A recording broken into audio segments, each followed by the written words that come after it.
Hello, everybody. Welcome to today's panel discussion. In a moment, I will introduce my fellow panelists. But first, my name is Anca Damerell, and I'm honored to be your host for a conversation titled Exploring Possible Future for Conservation NGOs. This is also the title of a report that the Luc Hoffmann Institute has recently published to understand how the conservation sector can better achieve its mission and answer questions like what are the trends impacting conservation work, what are the barriers to and enablers of change in conservation NGOs, how can the sector effectively respond to and help shape a rapidly changing world. My colleagues will soon share in the chat a link to the report. Welcome to those who are just joining us. We've just started the session. So the conservation sector is replete with talented and dedicated people, many of whom have joined us for this event today from all over the world. And I know they are working with energy and passion, moving mountains for better conservation outcomes and really inspiring others to follow similar career paths.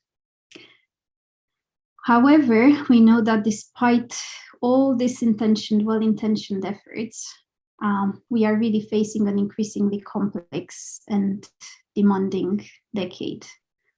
And as the climate crisis intensifies and biodiversity loss accelerates, the work of the nature conservation organization is really increasingly called for.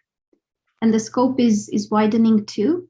There is a growing recognition of the interconnectedness of the issue. So the ecological crisis, we understand that it's a social crisis, a humanitarian crisis, an economic crisis.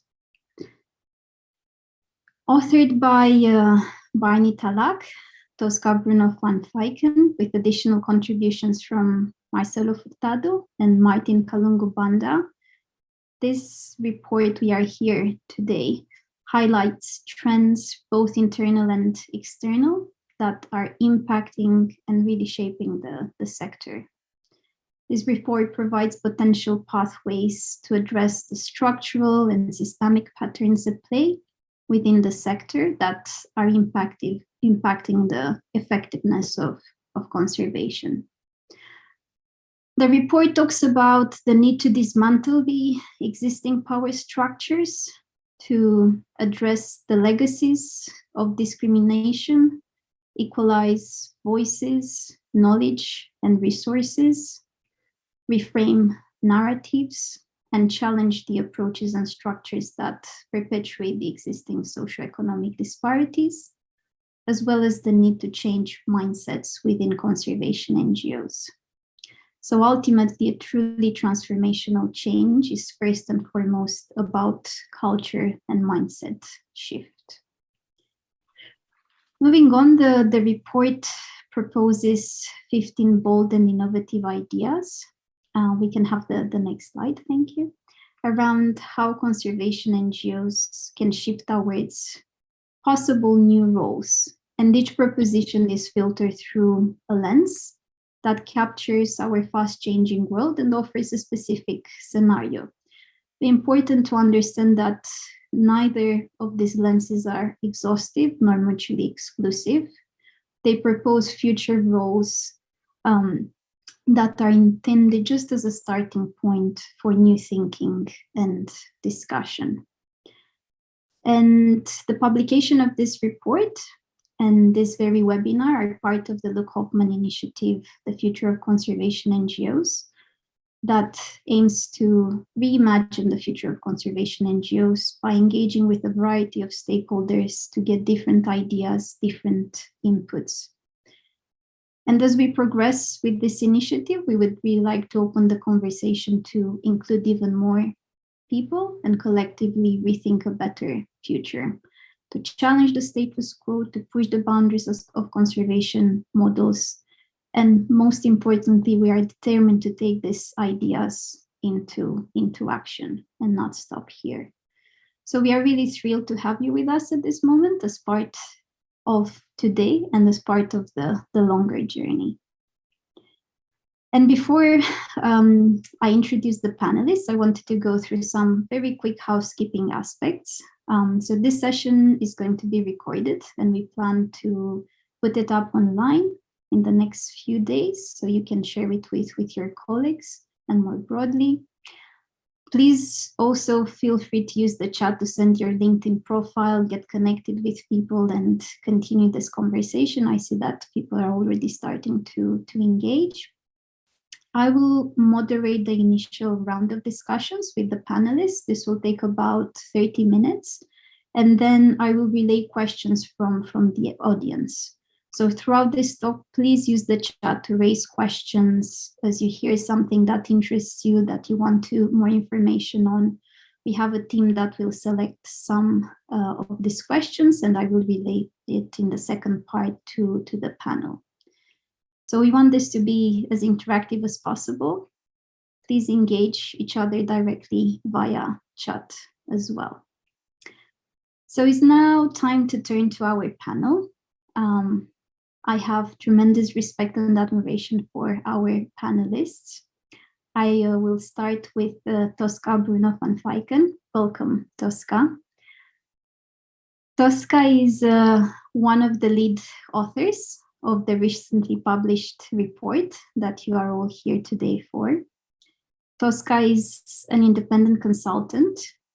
She has worked on international development and civil society issues for 30 years, both in practice and in academia. And Tosca wears many hats. She's a leadership development trainer and coach. She's a change management expert, evaluator, analyst, and she has a podcast. She's a podcast host of NGOs Soul Plus Strategy.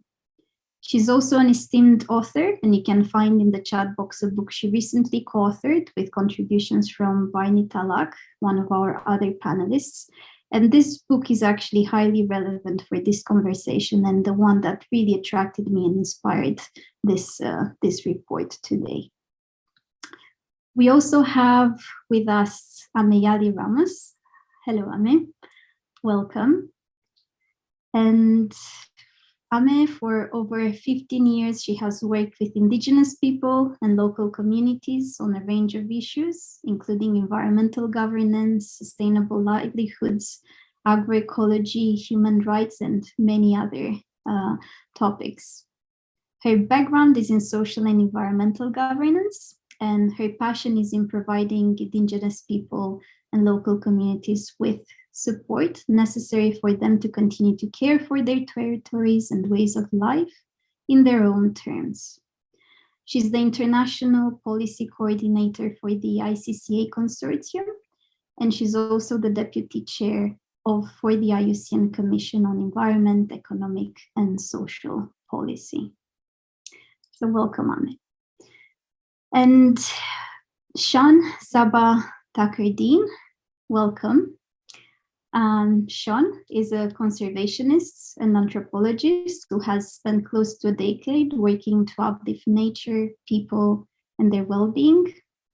His experience includes working in the space of interdisciplinary research, community development, and social enterprise, and most recently as an environmental grant maker at the Doris Duke Charitable Foundation. So nice to have you with us, Sean. And finally, I'd like to welcome Barney Talak. He has co-authored this report, and he comes with over 30 years of experience in the NGO and charity sector.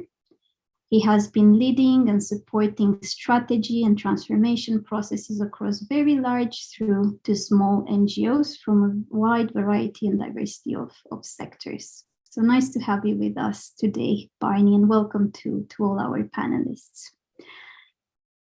So thank you for being and joining us, being with us today and joining us for this call. We will now proceed with the first round of questions. And my first question is going to be addressed to Tosca.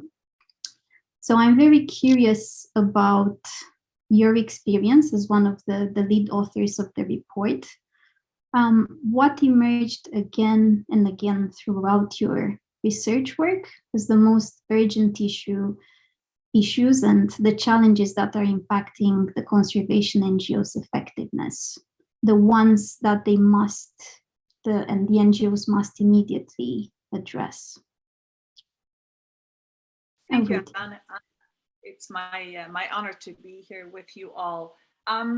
I think that Barney and myself and Martin and Marcella would argue that one of the most important things is that our sector, and what I'm going to say, by the way, is not just relevant, I believe, for the conservation sector, but also for other sectors in the NGO land, if you will, is we need to work much more externally with actors who have a much bigger potential than we to have impact. So we mentioned in the report corporates, the military and other security actors, as well as big actors such as China and other new high-income countries that have tremendous impact on the extent to which conservation happens, or the opposite is happening. And that is quite challenging for a sector from a culture and mindset perspective, I would argue, because it means working with unlike-minded characters. We have a hard time to not feel morally superior to others, to not believe in data or information that doesn't come from within our own sector. Our willingness to compromise, for instance, can be sometimes limited. Of course, I am stating things in a black and white way because we don't have a lot of time, but and we have a strong self-perceived sense of uniqueness as NGOs and a skepticism of others that gets in the way. We also are saying in the report that our ability to work with unlike-minded characters, such as more politically and socially conservative actors who have motives and mindsets for conservation that are much more about local pride of place, that can come out of patriotism, etc., come out of sheer wish for outdoor recreation, etc. Those kinds of actors we have a hard time collaborating with, actors who primarily at a very local level, not in a globalized citizenship way, care about conservation. So those abilities we feel needs to become much stronger. And then finally, I will say, I think this is difficult for us because both organizationally and individually, we have a lot of identity invested in our jobs in this sector. And that sense of identity means that we have a hard time seeing when there's a gap between what we say we are about as values and the real habits and behaviors that are actually reinforced and rewarded on a daily basis. And we can also be quite brittle when critique comes up. So let me stop there. Thank you, Tosca, for those insights. And I would really like to get back to your first point about working more broadly with other sectors. So let's touch on that a bit later in this discussion. I would like now to turn to another topic. So in the last years in particular, we've seen a surge in discussions around inclusivity. And Amayali, I know that through your conservation career, your work has focused on strengthening the collective capacity of the indigenous communities so they can better engage in international policy processes. What does true inclusivity looks like for you? And what can international conservation organizations and funders do better to support indigenous and community-led grassroots leaders and initiatives? Thank you, Anca, and it's such a pleasure to be here today. I very much welcome the report. I think it's one of the few that's really captured some key issues that are uncomfortable to talk about. So very pleased to be here. This notion of inclusivity for me is extraordinarily intriguing.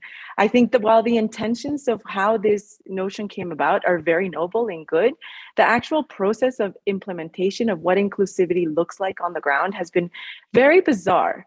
My main questions have always been inclusive of who, by whom, for what, and how. And we see that usually in this space of conservation, this concept of inclusivity has been brought about by mainstream conservation industry in an attempt to right past wrongs and to include, ironically, those who are on the ground doing the actual conservation heavy lifting. But often these notions of inclusivity in conservation by these mainstream conservation organizations are reproducing actually previous existing power dynamics and inequality, where those who are actually doing the including usually still hold the power and the money, and therefore they hold the rules in terms of how people are included. So it's very conditional, even though it aims to be very inclusive and not conditional, it actually becomes quite the opposite.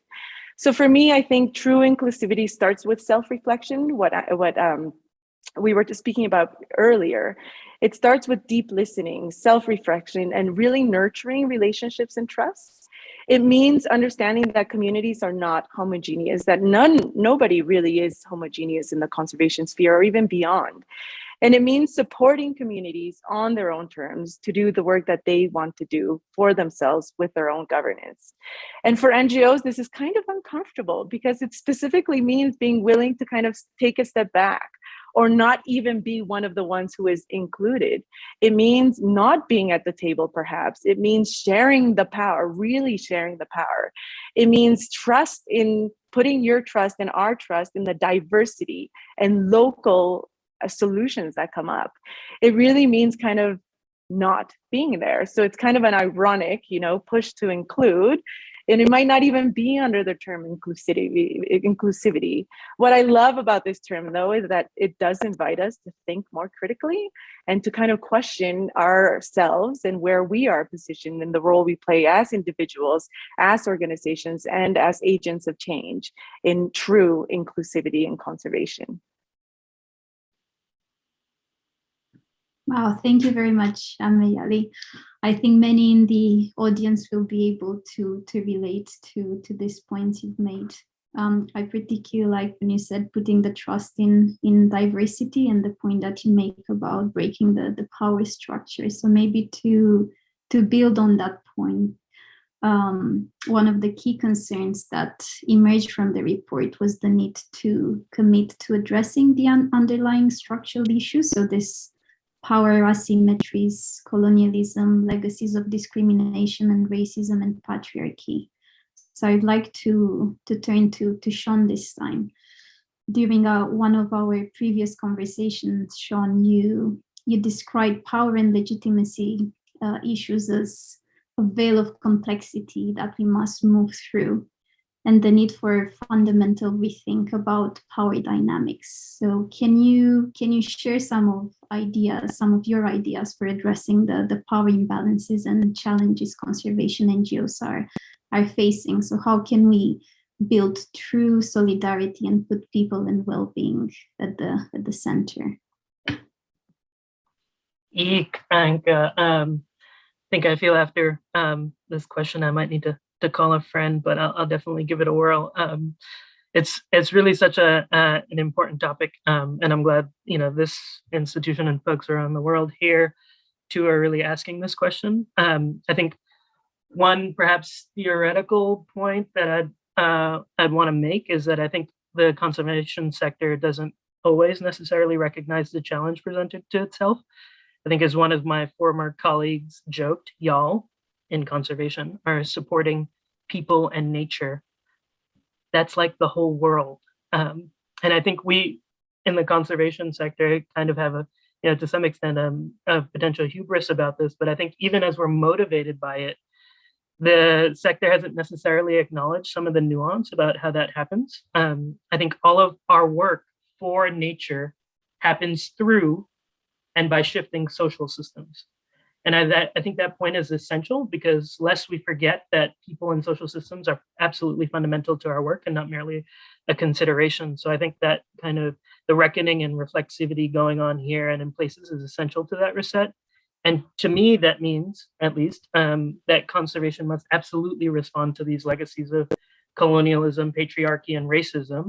And it's not a training that we have to show up to, but a fundamental rethink about organizations and how they function. And I think this questioning, I think, as my fellow panelists have alluded to, as as patterning across societal institutions, not just within the conservation sector. And I think my hope is that it continues to do so, but that, quite frankly, we won't always know how to show up, but we can learn and experiment along the way. And I think as that happens, conservation orgs in particular, I think, amidst some of this arresting grandeur, maybe, of these questions, can start with itself. The report highlights some, incredible north-south power asymmetries, pay discrepancies, examples of hesitation by the conservation sector to push back on forces traditionally considered outside of its purview. And so I think in that sense, organizations need to, I think, internally kind of decolonize, decentralize, and devolve. And I think that starts by recognizing a couple of things, sovereignty, reciprocity, recognition, and agency. And I think that we need to shift our organizations accordingly, because internal cogency, can no longer be inconsistent with outward mission. I think that that's an innovation that, I think have to experiment and move beyond, such that it's no longer an innovation. I think right now that remains exactly the case. I think to me, that also means shifting a little bit this mission question. And I think, I pointed to it exactly. I think, movement building and investments in people and communities to advocate for shifts in their own spaces that they determine is absolutely fundamental to the moment we occupy. And I think that's not just essential for the conservation work, but it's because people are not living kind of single issue lives in this meta crisis. And I think the projects of society generally are to increase that welfare for all. And so leaning into that, I think using the limited resources to support the social infrastructure for people and communities to advocate and flourish in their own right, I think is absolutely essential. And I think I'm looking forward to seeing what that experimentation looks like, not just on the small scale, I think, but with significant global conservation and NGOs. Thank you very much, Sean. Very, very insightful thoughts you shared with us, and maybe I'll link to that aspect of experimentation and that need to move into that space to get us into a second round of questions. So the report lists 15 propositions, and my colleagues can share those again in the chat box. And these 15 propositions are example of potential roles for future conservation NGOs. And they begin with a lens that is a description of a possible future state of the world. So in a world where, so based on these lenses, a role for a future conservation NGO is proposed. And the role of conservation NGOs is, there are many options to look at, and many places that we've tried to propose to give us some food for thought. So I would like to turn to Barney. And Barney, each of these propositions will require a fundamental change in the way NGOs operate, right from a fundamental mind shift change to structural changes. So you, as a change management coach, what do you think are the critical factors that the future NGOs will need to lead a transformational change? And can you give us examples of where this has successfully happened, if there are such examples? Tosca, you might want to go first on this. Tosca, shall I let you lead, and then I will follow? Yeah, we can do it that way. One of the things, yeah, from a change management perspective, I'll pose a dilemma first. The organizations that in the classical kind of traditional conservation NGO sector, and this is, by the way, very, very similar to other sectors, consciously have built highly complex organizations. They have built cultures that are internally incredibly deliberative and participative and consultative. And all of that means, so if you think about confederated organizations, networks, etc., it means that you have to spend a lot of time internally on what I'll just call transaction costs, coming to decision making. At the same time, and rightfully so and necessarily so, in the last couple of years, both the safeguarding crisis and then the whole big global discussions around anti-racism, decolonizing aid, decolonizing our organizations, etc., have further created a prompt to be very internally oriented.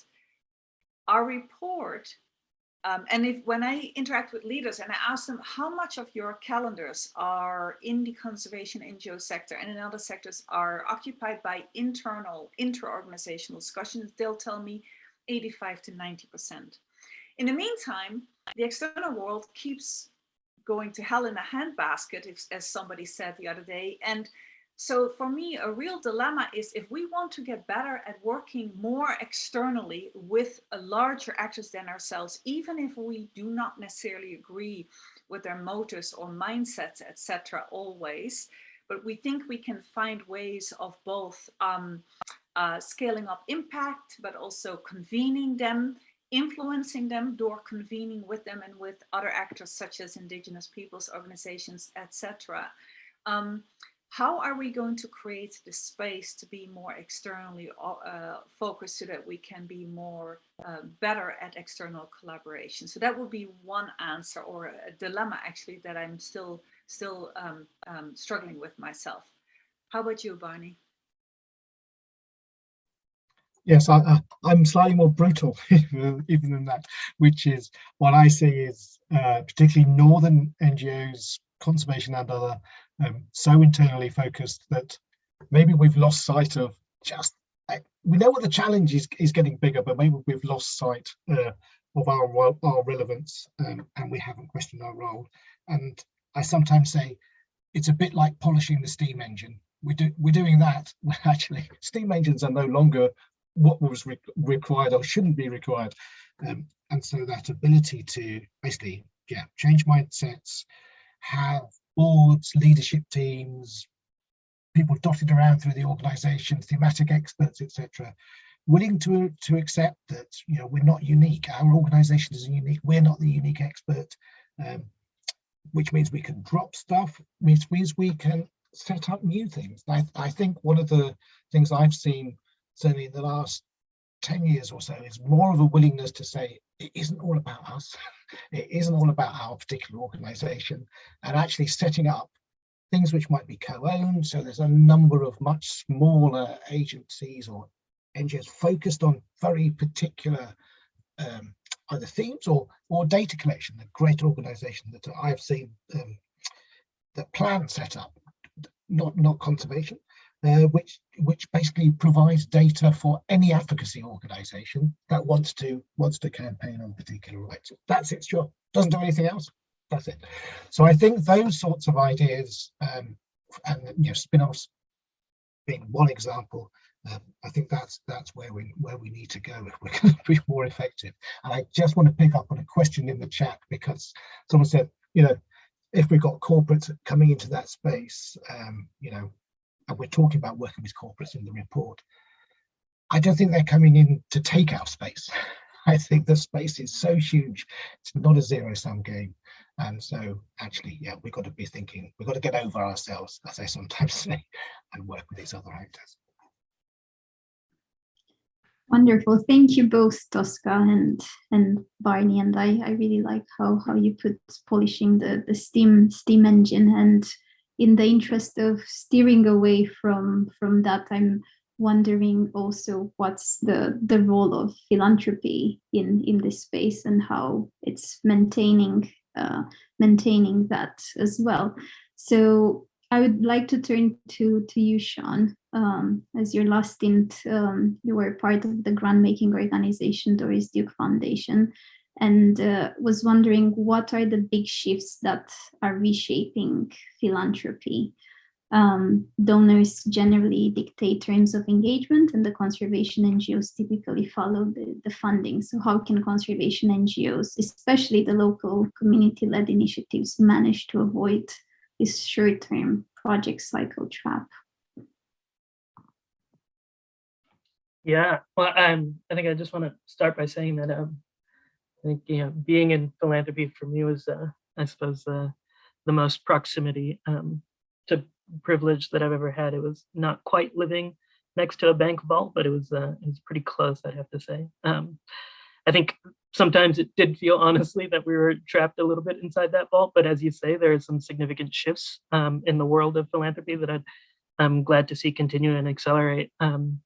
And I think some of these are more natural evolutions in the work as the spaces become denser and as institutions strive for relevance. I think, for instance, funders are more and more operating in a mode of collaboration and tending towards systems change approaches. And I think both of these, laudable as they are in part derived from a need to constantly leverage the dollars that the sector has. Private foundations, as much money as they have, it's minuscule in comparison to other sources, such as the public sector or the profits in multinational corporations. And even greater, the private foundation resources will always pale in comparison to the societal need. It almost bemoans me to say that. But I think there's a growing recognition that propelling collaboration and systems change work is, in essence, the way to get more bang for the buck. And I think that plays actually really well into a lot of the power building and community work that we've been talking about, the advocacy work that Barney also mentioned. I think some of the other shifts in the space also stem from a crisis of legitimacy, and I think that goes to the roots of philanthropy. Racial justice has challenged the sector to step up, and even more, I think, amidst a kind of point in global society of barbaric inequality, there's also a fundamental questioning of, I think, the capitalist system in which we're in. And so I think there's also moral questions about the origins of its sector, its wealth, and its application. And I think as somebody that's been in an institution that's led a bit of that line of questioning, I can tell you it seems a bit like Tennyson's Charge of the Light Brigade. We rode into the valley, but I'm not sure we'll come out. That said, I think the questioning is getting the field a bit by bit to reflexivity and reflection on systems that philanthropy knowingly and unknowingly has perpetuated. And I think the good news is that folks in the NGO on the grantee side, our grantee partners, to rephrase, have more power. I think communities demanding and speaking up to the sector is a fundamental exercise in agency, and I think we should all take it. I think calling on them, to do better like this endeavor and then be open and listening to what folks are calling for is absolutely fundamental, because I think in the end, a call to be in right relationships between institutions where relevant, or I suppose, right relationships as determined by these parties, I think is absolutely fundamental to the work. That's the thing that's really going to accelerate, I think, and help to meet the need. And I think in mitigating that power dynamic is partially responsible of, I think especially of the funders actually, but I think something we all need to lean into. I think that said, it's kind of hard, I think, being bold and scary, partly when the revenue model is dependent on a capricious funding public is kind of tough. But that said, I think there's a lot to be discovered when we beg the big questions. I think, NGOs, most, say in big NGOs in the US, say for instance, where I am aware of a bunch, most of their revenue are through membership and private giving. And I think giving has played to the crowd and shied away from the boldness of for fear of losing the source. But in these times, I think lifting up this question, is it possible to be that being morally upright, all right, and it goes hand in hand with the potential for windfall to do exactly that work. And for me, I think that's possible. I think it's also interesting, this question that I just raised earlier as the last point of internal cogency, how organizations function and their mission and connection between the two. I think that's equally happening in philanthropy. For instance, philanthropy, as much money as it has, it gives away, at least in the US, according to the tax laws, roughly 5% of their assets. I think there's a huge question, well, what is the funds that are generating that income to give away actually doing? What is the work that that is doing? And I think that is a kind of internal cogency that will be, is being, I think, interestingly brought up in this space. And so I think to some extent that also begs some questions about revenue models as for NGOs, as foundations on the investment side also figure out ways to marshal those assets to impact. And I think, there'd be opportunities beyond the grant making, I think, especially on the investment side too, that may be interesting for a lot of these new digital first conservation community-led organizations to really investigate. Thank you very much for that, Sean. I think you've packed quite a lot in that, and it seems that is the wakening up, not only from the NGO side, but also from the philanthropic side. And I think one point that I noted here is that you see more and more that propelling of collaboration and taking a more systems thinking approach.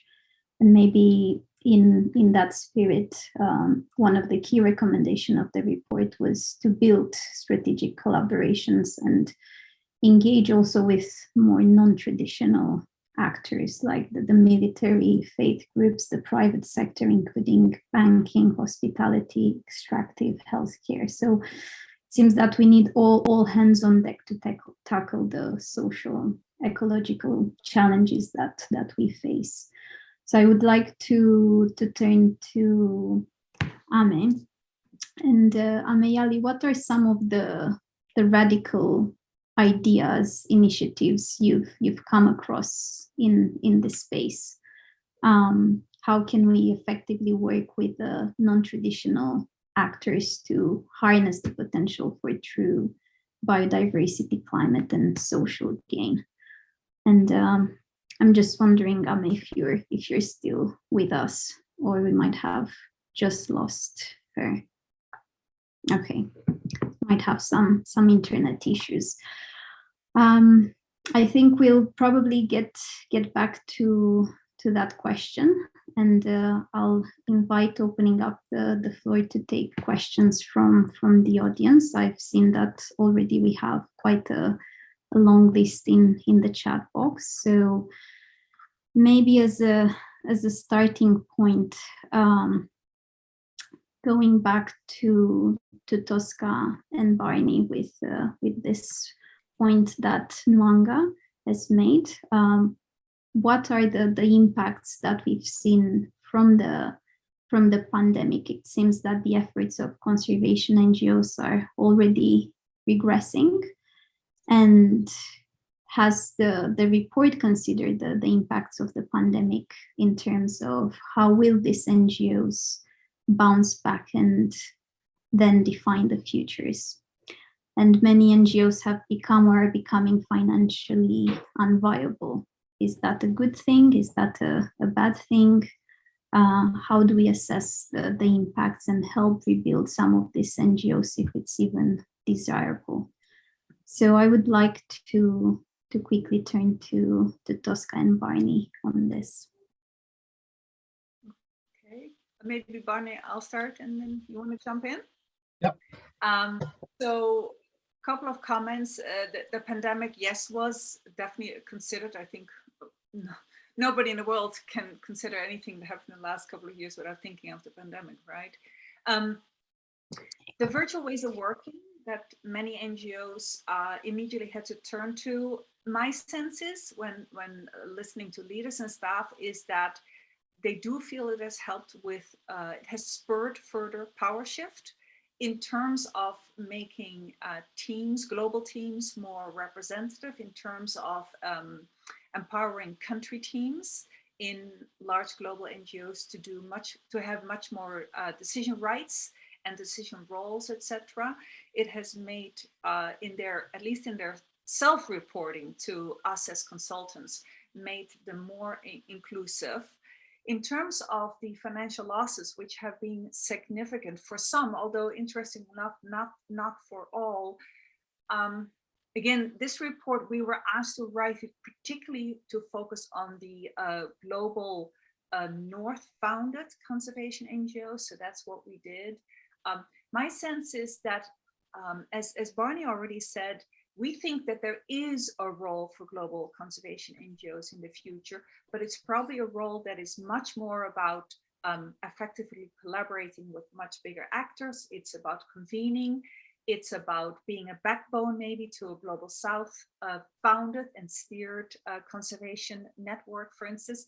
It's about being a supporter. It's about maybe giving advice on very narrow technical areas like what Barney mentioned. So I foresee in general that organizations will shrink, not just the ones that suffered during the pandemic, but in general.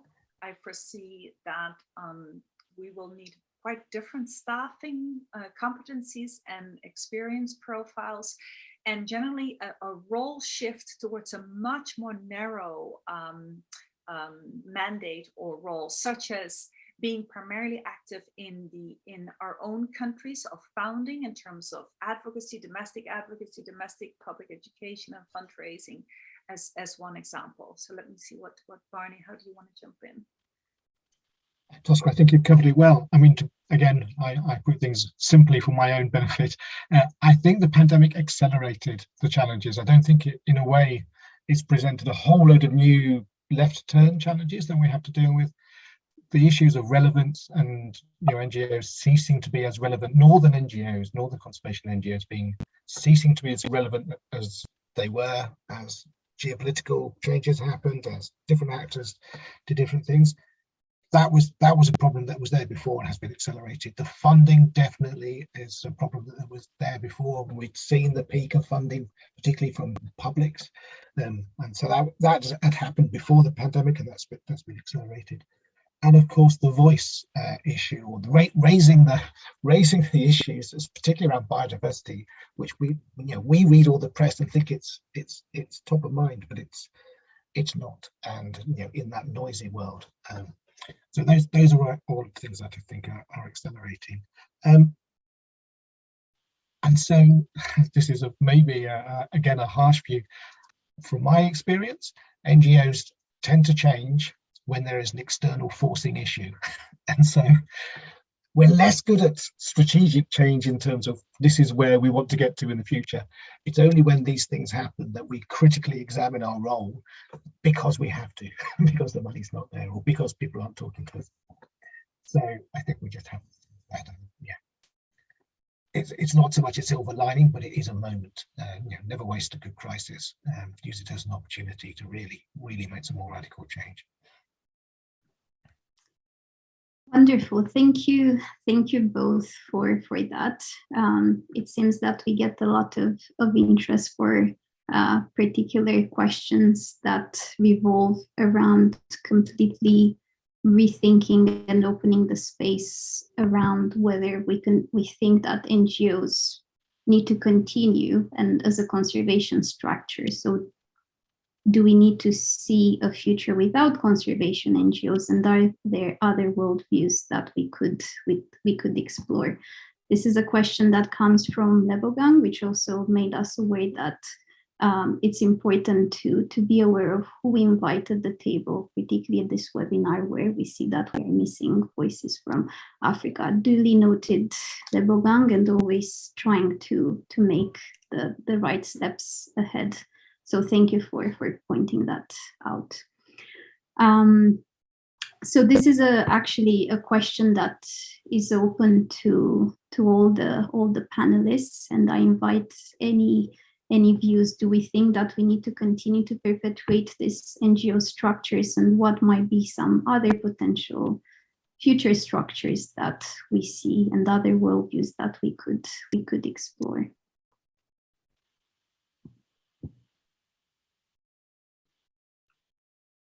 It's not an easy one. I see Ame, would you like to take this one? And then Sean. Ame, can you? Yes, thank you, Anca, and apologies, my internet here. Hello? Oh, I'm so sorry. We can hear you. We can hear you, Ame Ali. Can you hear me now? Yes. Okay, thanks, Anca, for letting me take this one. I think it's a very interesting question about the future and role of NGOs. I think here I would like to invite the reflection on two really important things. One of them is social movements. I think we're seeing an increasing number of social movements, and especially around issues of environmental justice. I think we need to recognize that these issues aren't siloed and that there are others outside the conservation world who are very actively working on conservation issues. I also think that we need to work more with systems-oriented people, like the Global Tapestry of Alternatives that was co-founded by Ashish Kothari. I think these people have a wider range and a wider understanding of the conservation issues. And Amayali, we might be losing a bit your connection, I'm afraid. Can you still hear us? Work through networks that aren't necessarily NGOs. I think here I would like to take a look at for conservation have come from the youth. Oh, I can hear you. Can you not hear me? Can you not hear me? We can hear you again. We can hear you again now. Please carry on. Oh, I'm sorry, my connection today is not cooperating. But yes, just to close, to say that we need to learn from the youth. You know, the Stop the Same movement, the Fridays for Future, these are all movements that have inspired action that have not gone through any type of NGO organization. These are movements that come from the bottom up, from people who work to take action. So I do think there is a space, especially in the future, with how young people organize, with how young people get work done, that we need to learn from. And you know, the Stop the Same movement says, what got us here won't take us forward. It's time to stop the same and make a change. And I think that goes for NGO organizations as well. Thank you very much, Ame. I will hand over to Sean now and then to Tosca. Yeah, I want to triple underscore everything Ame mentioned. Completely agree with the way that, you know, we need to, I think, recognize social movements. I think to some extent this question of NGOs and their role, the institutional form itself, sometimes it ends up being a myopic question, because I think, in the sense that, you know, in a lot of places around the world, these are really text definitions, and not necessarily, I suppose, definitions or understandings of how it is that changes actually happen. I do think, like some of the things that I've mentioned before, kind of not only how revenue models might change, but new kind of, I think as the report mentions, kind of hybrid organizations that may take on different roles that fulfill fundamentally a social benefit. I think movements such as, in general, B corporations or cooperatives generally, or any kind of profit sharing initiative, collectives generally, I think will spring up. And I think to Barney's point before, you know, a lot of, you know, we're polishing the steam engine here. To some extent, there's a real interesting question: what does an, you know, social sector organization look like in a digital internet first age, where really you have fundamentally a need to respect the agency of every individual and stakeholder? And I think that's the fundamental question.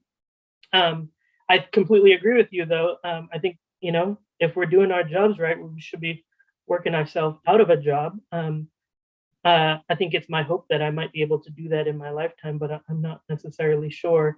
I think I want to maintain that hope. And I think at the same time, I would say, you know, this kind of, maybe to emphasize a former point, that the way that a lot of these organizations, international NGOs, have scaled, have largely happened also too within, to some extent, a kind of almost a scale and growth model that it overwhelmingly has, I suppose, you know, colonialist approaches at heart. Like, you ask the question, you know, do I want to live in an NGO world? Well, I think, you know, to not necessarily duck the question, but to say back, well, I think if one were to ask, well, how many of the largest economic entities in the world are countries?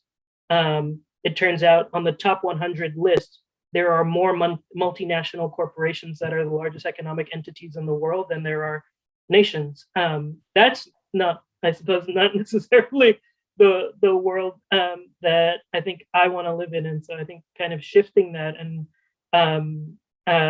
recognizing that, new organizational forms, not necessarily bureaucratic or extraordinarily permanent or enduring organizations are, essential to this work, I think is important for us to consider. It may be like in nature, just as my last point, like in nature, there's so much of the natural metaphor that's often used by other sectors, including social movements, less by the conservation sector, though. Mycelial engagement, like an emergent strategy, all of these beautiful natural metaphors, I think we can internalize too into the organizational form itself. I think, Tosca, over to you. Yeah, a couple of kind of building on what Ame and you, Sean, said. On the social movement part, I mean, we do discuss that in the report, and what we're saying is that our capability as formalized, institutionalized, especially large NGOs, to work with social movements is pretty limited, and that has to change. If you look at how, for instance, Greenpeace, and that was really an attempt at a paradigm shift, not conservation, but environmental sector nonetheless, how they try to move from a staff-led form of activism to a citizen-led form, a people-powered type of activism. That was a big paradigm shift, because I think many of us in the NGO sector are there, amongst others, because we want to self-actualize. We want to feel, and that is back to that strong sense of identity, both individual identity and organizational identity, that we are somehow saving things. And so we need to get to a much better capability of complementing social movements, not overpowering them, not reducing their political agency, etc., and the risks that they are willing or not willing to take in their activism. But that is something we do talk about in the report. And then on Sean's point, digital first, there too we see a fairly strong lack. For instance, if you look at senior leadership in NGOs across sectors, their digital literacy is fairly limited. And the heads of digital organizing or digital campaigning, for instance, are often not integrated into senior leadership teams. So it's much more of a, as Sean was indicating, a broadcasting of information to one's supporters than a two-way conversation and communication that truly recognizes, as Sean said, the agency of the individual citizen that wants to take action for conservation on their own terms. Thank you very much, Tosca. Barney, you'd like to add to that? Yeah, just well, to both the last two speakers and as stuff has appeared in the chat as well, because I think people have also made similar points there. It's worth remembering people join issues, not organizations. And so I think we're stuck in a mindset sometimes, particularly maybe fundraisers, where you assume that people want to come and join your organization because they believe that you're doing the right thing. We don't have a right to exist as organizations, and increasingly we see people able to go direct, if you like, to connect through digital or other methods, which means they don't see the point of conservation NGOs or other NGOs as intermediaries. What is the value that we bring in their eyes? And it can be a good point, well made by them. So I think sometimes we've got to think about, when we think about these steam engines, stop polishing them, but also maybe we let them die well and we hand bits over to these other actors, whether it's taking little bits and spinning them out, or just giving some of those assets, whether it's the money or whether it's the knowledge or whatever it might, whether it's the relationships in a particular country with other actors. That I think is a genuine way we can move forward. We can empower through gift, if you like. So yeah, I think of dying well as a legitimate way forward for some NGOs. Thank you very much. A very, very good conversation so far. I see that we still have quite a lot of questions that we need to go through, and thank you everyone for raising them.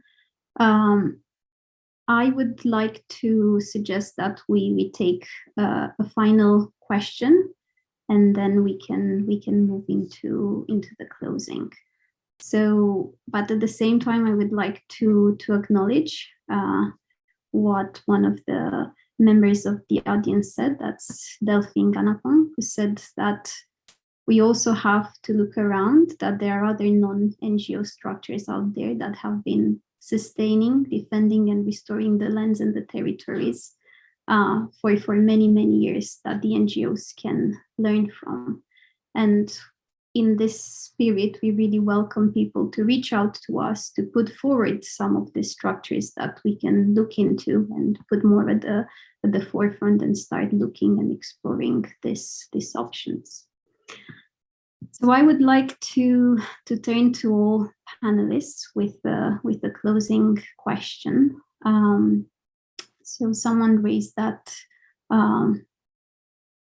whilst there is a lot of interest in this report, it will be very interesting to know what is the key recommendation from each one of you about the future efficient and effective conservation NGOs. So what should they make to make an impact on environment and communities? One recommendation from your side that you think it's at the key and at the top level that NGOs can take.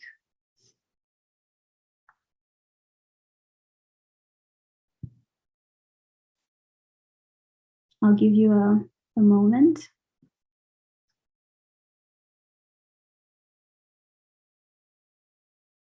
What would you like to us to start, Anca? Yes, please. If nobody else, then I'll give it a go. That's a very broad question, of course.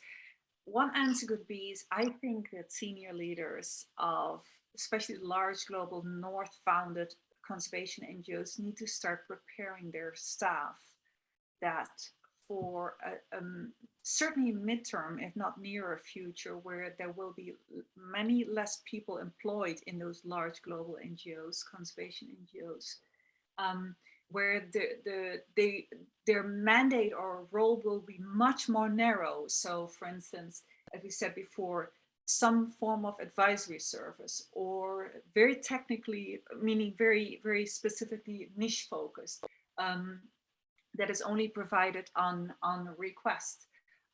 Policy research or public education in our own home countries, primarily, rather than having the aspiration of doing work else, so that we influence our own citizens in terms of conservation practices, and our own governments and our own multinationals and other corporations. Brokering relationships in multi-stakeholder collaborations, playing a backbone role to a global south steered or directed network of conservation NGOs only. So preparing the minds of our staff that we are moving towards a very different and probably much smaller organizational size with different types of people. That would be one thing. And the second thing I'll say is, maybe we need to start thinking about time-bound organization. And somebody in the chat mentioned the term unbounded organizations. I'm not sure what the person means. Happy for them to speak out, but time-bound organizations that are basically set up for a limited number of years and say we are either going to achieve X, Y, or Z, and we are going out of business after that. That could be a useful way of really focusing the minds around a narrow mandate and role, but just being a little provocative. Thank you. Thank you, Tosca. Anyone else from the panel would like to follow that? Sean? Yeah, well, I love provocation, so I think I'm happy to follow that one. Yeah, I think I completely agree with Tosca. This question, I think senior leaders being able to ask themselves, is there a time in the future where we roll up shop? I think is a really interesting question. And I think a positive spin to, in addition to, I suppose, maybe not a positive spin to it, but I suppose a question at the same time that, there are potential, reductions in staff, et cetera, for the way that these kind of traditional bingos have operated, and a recasting of, many decentralized smaller organizations. I think there's also a fundamental question